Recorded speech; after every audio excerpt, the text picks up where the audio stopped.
Thomas Metzinger talked about a transparent self model, and he was talking about something about how we have a transparent self model and not a self. So the self isn't real. And I think in something I was talking to myself about earlier today, I was saying in a way in map consciousness or trans consciousness, we see everything that this self is doing. We see the self, the brain sees itself. And then after I was listening, and he was saying that the transparent self model becomes opaque when it's seen for what it is. It's a model. And I think that's what happens in map consciousness, is the transparent self model is seen as a model, and that is seen by all the things that model is doing that in normal consciousness we're unaware of. It's transparent. But in map consciousness,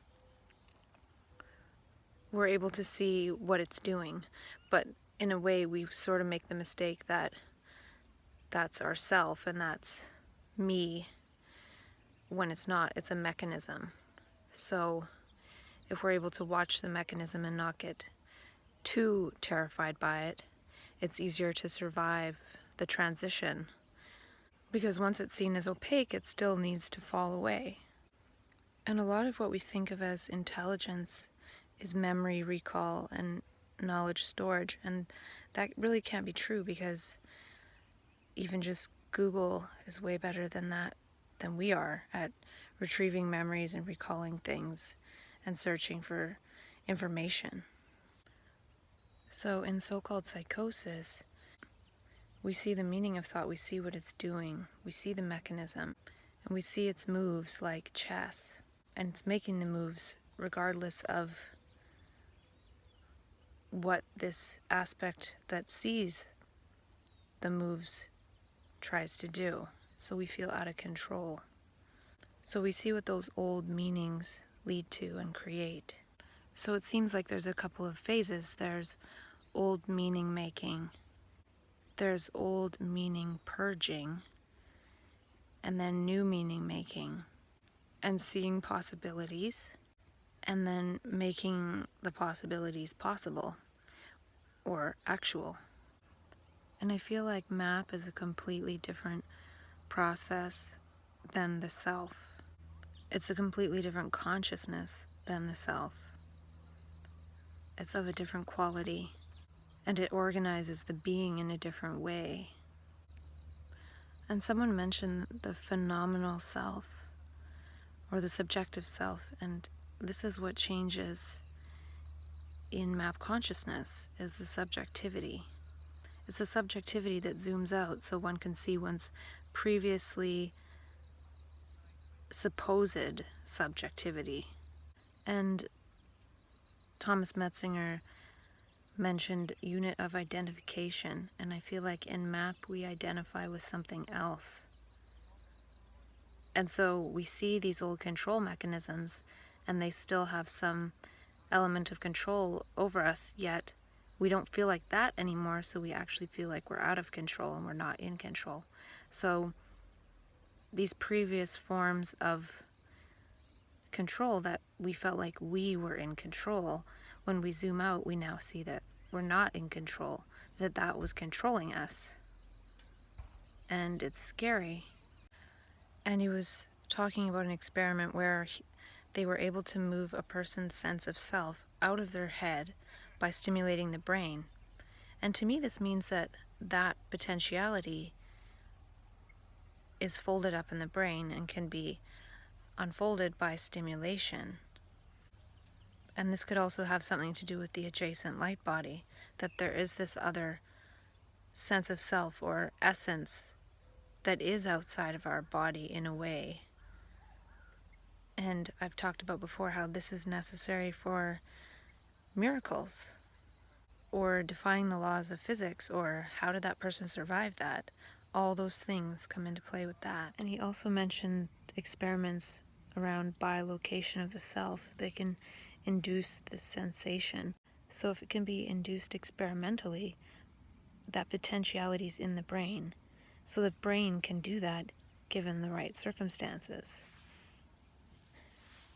Now, is that a mental illness or is that just a potentiality of the brain? And he talked about how a good model doesn't feel like a model anymore, it feels real. So I feel like when it's no longer a good model, we can feel it and we can see it as kind of unreal and strange and abstract and messing with our new sense of control that's coming into operation.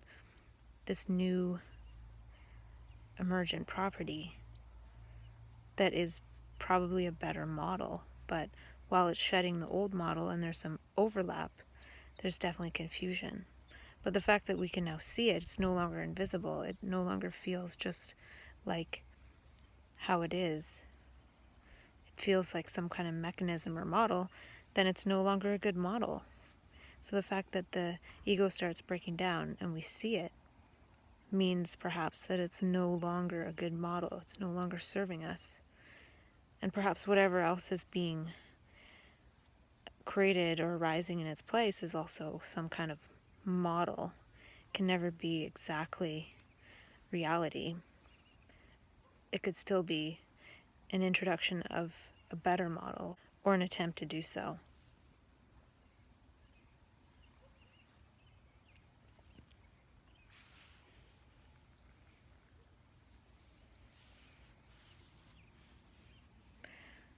Because they talk about how a lot of these things in our consciousness or body or operations are strategies. And they use these arguments such as energy conservation and efficiency and blah, blah, blah.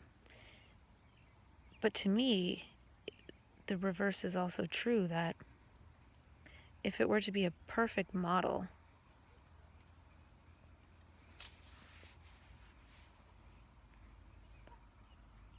a perfect match, then really we'd have to be aware of everything all the time. And that's impossible. We'd have to be aware of every single bit of our body, every single cell. So of course we can only operate based on a model of it because we can't be aware of all of it. Because if we had to be aware of every bit of our body, then it would extend that we'd have to be aware of every bit of our environment and every bit of the universe and every bit of the cosmos. And that would be impossible. But in the same way, it could still be that a new model of operation that feels invisible is rising, but as it's emerging and pushing out the old model's made visible, and it can be kind of scary in the meantime. And he mentioned an ongoing process of tracking global features of the system, and that goes with the fact that we can't be aware of everything all the time, so we have to track certain features. And to me, in map consciousness and trance consciousness, so-called mania and psychosis, we start tracking new features and maybe experimenting with which features are valuable and have meaning. And the old features are seen for the scary meanings or the meaninglessness that it is, or they are. So map could be new global features. It's a new tracking new things, maybe tracking the moment more accurately and not relying so much on these past ego structures and protecting them. Instead of protecting our egos, we start to protect Gaia. And he also said, by necessity, we experience ourselves as being in direct epistemic contact with ourselves. And to me, what we're in contact with as ourself can change. And that's what happens in map consciousness. We're almost recalibrating what we experience as self. Sometimes we experience others as ourself. We have that hyper-empathy. The brain is recalibrating to something else by necessity. We've been conditioned to consider what is ourself as ourself. And this can change because it's just conditioning. It's an invisible program, but it's being made visible so then we can alter it. And he said self-model plus transparency equals selfhood. So if we have a self-model that we feel as ourself because it's transparent, then we have selfhood. And I didn't exactly hear what he was saying, so I might have got that wrong. But the point is never what people said, but just creating more context based on what people say about their own context, unrelated to what I'm talking about.